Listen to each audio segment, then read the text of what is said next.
Olá, eu chamo-me Ana Filipe e sou membro da Igreja Assembleia de Deus em Almada e costumo reunir-me na sua missão em Redondo.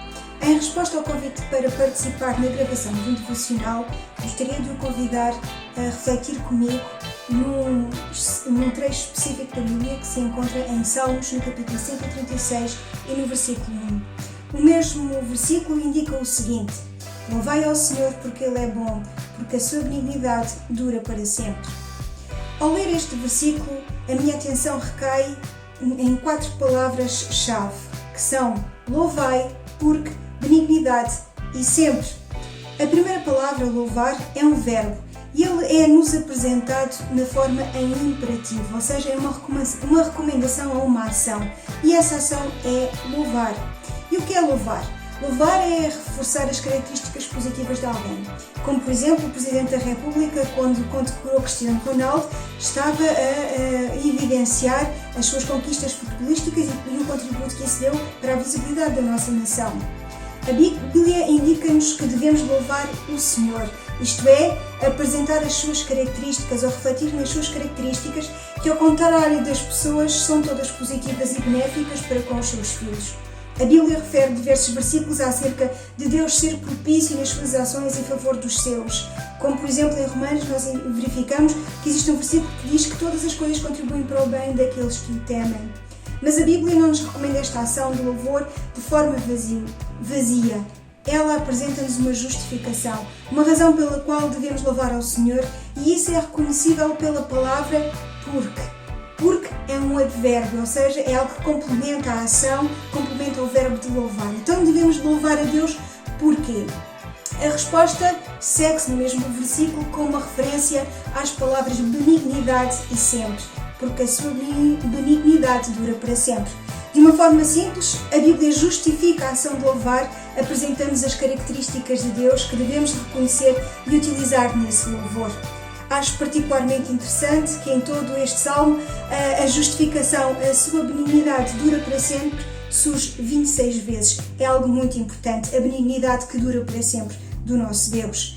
Os salmos são cânticos que o povo judeu utilizava no louvor a Deus, e esta parte que se repete pode ser entendida como um refrão, como nós hoje em dia temos nas músicas, e portanto é algo que aparece-nos como um reforço, como algo que não deve ser esquecido e pelo qual a nossa atenção deve recair.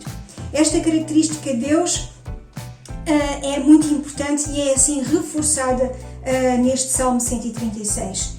Em primeiro lugar, a benignidade é um fator muito importante. Tal como já referi, a benignidade é uma característica relativa a ser favorável em relação ao outro. É o antónimo de maligno. Quando alguém tem um cancro, uma das primeiras perguntas, se não a primeira que faz ao médico, é perguntar-lhe se é benigno ou maligno, desejando que a resposta seja apenas uma. No entanto, frequentemente nem sempre se ouve a resposta pretendida. Pode-se dizer que maligno é alguma coisa que trabalha para o mal, como o cancro, que é uma multiplicação de células de forma descontrolada, que se não for combatido pode levar à falência do paciente. Mas Deus é benigno, que ao contrário daquilo que é maligno, Ele trabalha em nosso favor, não para a nossa falência, mas para que tenhamos vida, e uma vida boa, com abundância e com gozo. Uma vida que não se esgota na nossa dimensão terrena, mas que pela benignidade de Deus se estende até a eternidade. Esta característica benigna de Deus, que está bem patente na cruz, no ato do maior amor que alguém pode apresentar a qualquer ser humano sem condições prévias. O fantástico da benignidade de Deus é que Ele não olha para nós com preconceitos. Nisso Deus é perentório, estamos todos no mesmo barco, sob o jugo do pecado, e por isso estávamos separados de Deus e não havia nada que nenhum de nós pudesse fazer para remendar esta situação.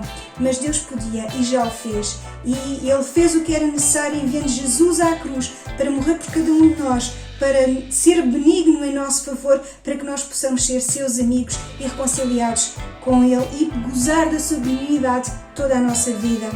Mas este versículo apresenta-nos ainda mais outros motivos para louvar a Deus, que é a sua característica benigna que não tem limites, não está restringido por tempo ou lugar.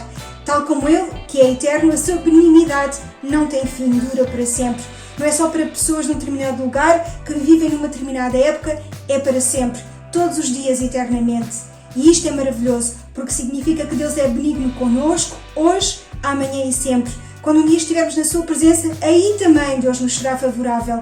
As suas ações em nosso favor nunca se esgotarão enquanto existir humanidade e até a eternidade. Estas características de Deus devem ser motivo mais do que suficiente para nós reconhecermos que só Ele é merecedor do nosso melhor louvor, pois só Ele nos pode ser favorável sempre, todos os dias, enquanto existirmos nós e os nossos descendentes até a eternidade.